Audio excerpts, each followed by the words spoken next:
দ্বিতীয়বার তোমার মুখ থেকে এসব কথা আমি শুনতে চাই না। তুমি কার সামনে বসে এসব কথা বলছো তোমার জানা দরকার।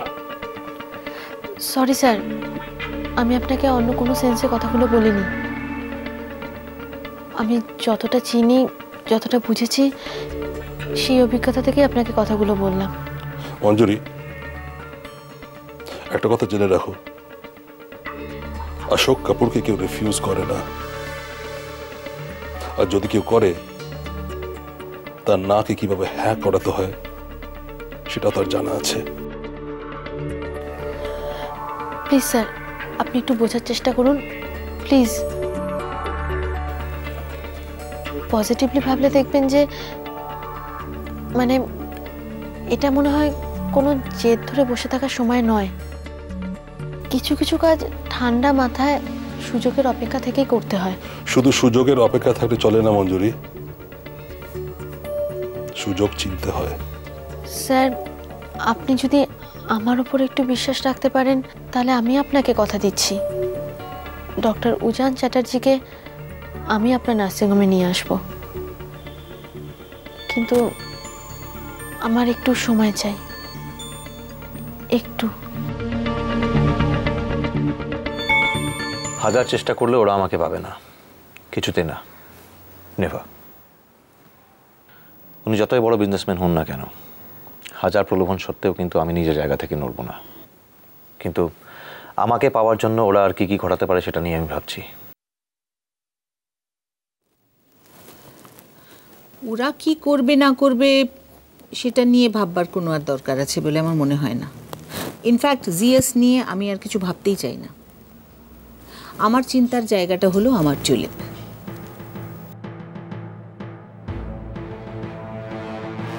দেখো জান, টিউলিপ আমার নিজের সন্তানের মতন। এখানে সবাই আমার নিজের পরিবারের মতো। একটা জিনিস আমি বুঝতে পারছি যে কোথায় একটা যেন ভাঙন ধরছে। কে বা কারা, that is less important to me. যেটা আমার কাছে এখন ইম্পর্টেন্ট সেটা হচ্ছে টিউলিপের এই কঠিন সময়ে আমাদের কাঁধে কাঁধ মিলিয়ে দাঁড়াতে হবে প্রত্যেককে। আমাদের হাতে সময় কম, যা করার খুব তাড়াতাড়ি আমাদের কিছু একটা ভাবতে হবে। এ ব্যাপারে আমি ম্যাডামের সাথে একমত। আপনি কি কিছু ভেবেছেন?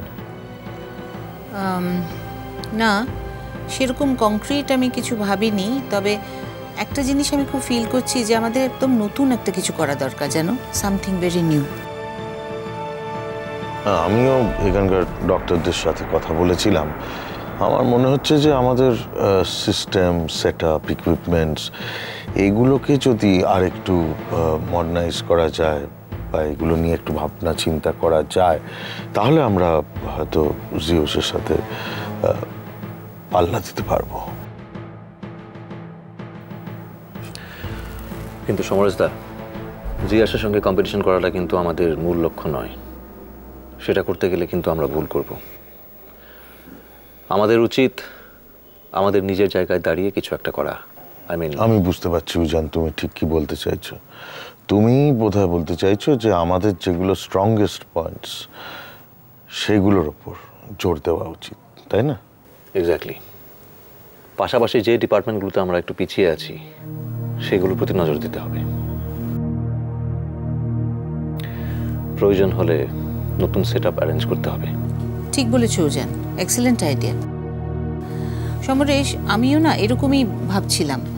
আমাদের না এই পুরো ব্যাপারটা ওয়ার্কআউট করতে হবে।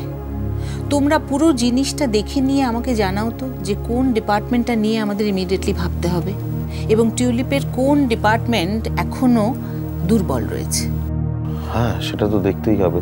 তাছাড়া আমি খবর পেলাম যে মিস্টার কাপুর জিওসে মাল্টি স্পেশালিটি পেডিয়াট্রিক ইউনিট চালু করতে চলেছেন। যাই করুক না কেন, সেটা নিয়ে আমাদের ভাববার কোনো দরকার নেই। কিন্তু যে কোনো ডিপার্টমেন্টে যেন আমরা বেস্ট সার্ভিস প্রোভাইড করতে পারি সেটা আমাদের হাইপার প্রুফ করতে হবে। তোমার কথা শুনে ভরসা পাচ্ছি আমি। আরেকটা কথা, আমাদের সমস্ত জুনিয়র ডক্টরদের সাথে আমাদের একটু কথা বলা প্রয়োজন। They are bright, energetic, young people, full of ideas. ওদের অনেক ভালো আইডিয়া থাকতে পারে কি করে টিউলিপকে আরো ভালো করা যায়। তাই আমার মনে হয় ওদের সাথে একবার কথা বলা দরকার। সমরেশ, আমার মনে হয় আজই তোমরা টিউলিপের প্রত্যেকের সঙ্গে কথা বলো। এই টিউলিপের প্রত্যেকের সহযোগিতা আমার চাই। অ্যাট দ্য সেম টাইম টিউলিপের প্রত্যেককে বুঝতে হবে যে এই পরিবার কতখানি ইম্পর্টেন্ট টিউলিপের কাছে। অল অফ দ্যাম, প্রত্যেকে। রাইট ম্যাম, আমি কথা বলবো। কানা মাসি ভো ভো তাকে পাবি তাকে তিতি ধরে ফেলবো কিন্তু এক্ষুনি। ফুটুস কানা মাসি ভো ভো তাকে চলো আন্টি, তুমি খেলবে না? না রে বাবা, পায় না, একটা কিরকম ক্র্যাম্প মতো হচ্ছে। ক্র্যাম্প মানে কি? ক্র্যাম্প মানে কিছু না। আচ্ছা আন্টি, আঙ্কেল কোথায়? আঙ্কেল কোথায় জানি না রে, তার একটা ফোন করে দেখি।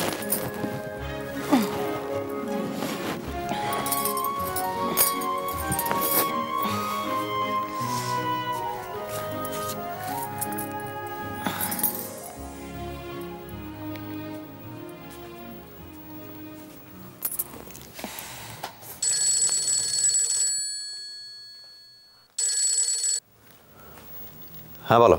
বিজি? না না, বলো। মণিমার সঙ্গে মিটিং হলো? হ্যাঁ হলো। ম্যাডামের সঙ্গে কথা বলে মন ভালো হয়ে গেল। জানো হিয়া, টিউলিপকে ঢেলে সাজানো হচ্ছে। বাহ, এটা তো দারুণ খবর। উজান, আজ তুমি লাঞ্চে বাড়ি আসছো তো? তিতি আর কুটুস কিন্তু তোমায় খুব মিস করছে। সরি হিয়া, আজ পারবো না যেতে। আমার আর একটা মিটিং আছে। আমি সন্ধ্যের মধ্যে ফিরে যাওয়ার চেষ্টা করছি। ওকে, নো প্রবলেম, বাই। আঙ্কেল কখন আসবে আন্টি? আঙ্কেল আজ আসবে না রে, আজ তোদেরকে আমার সঙ্গে খেলাধুলো করে সময় কাটাতে হবে।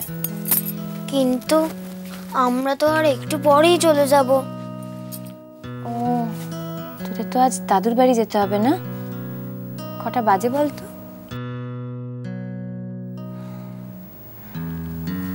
একটু পরে তোরাও চলে যাবি না?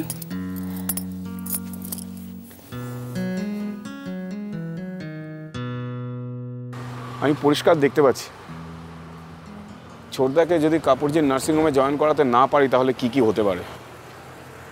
ভয়, টেনশন যাই বলো সব ওই এক জায়গাতে।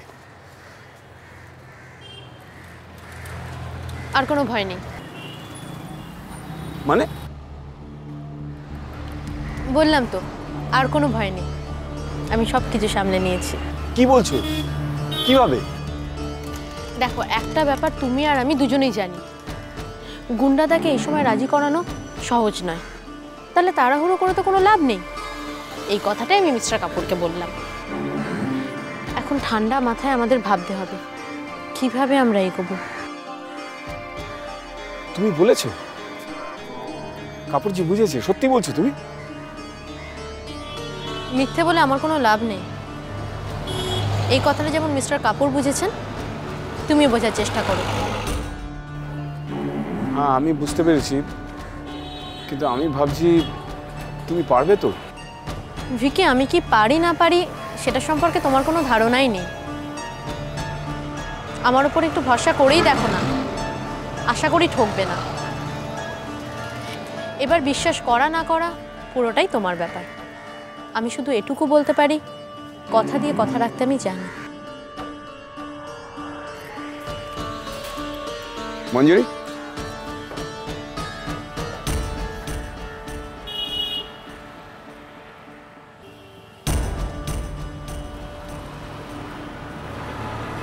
I love you.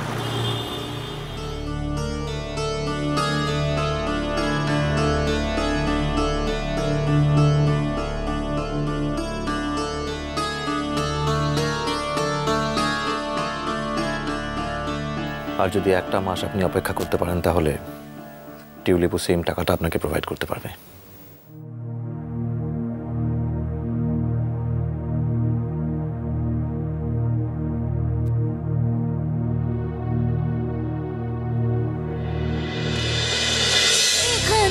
Akash Neil.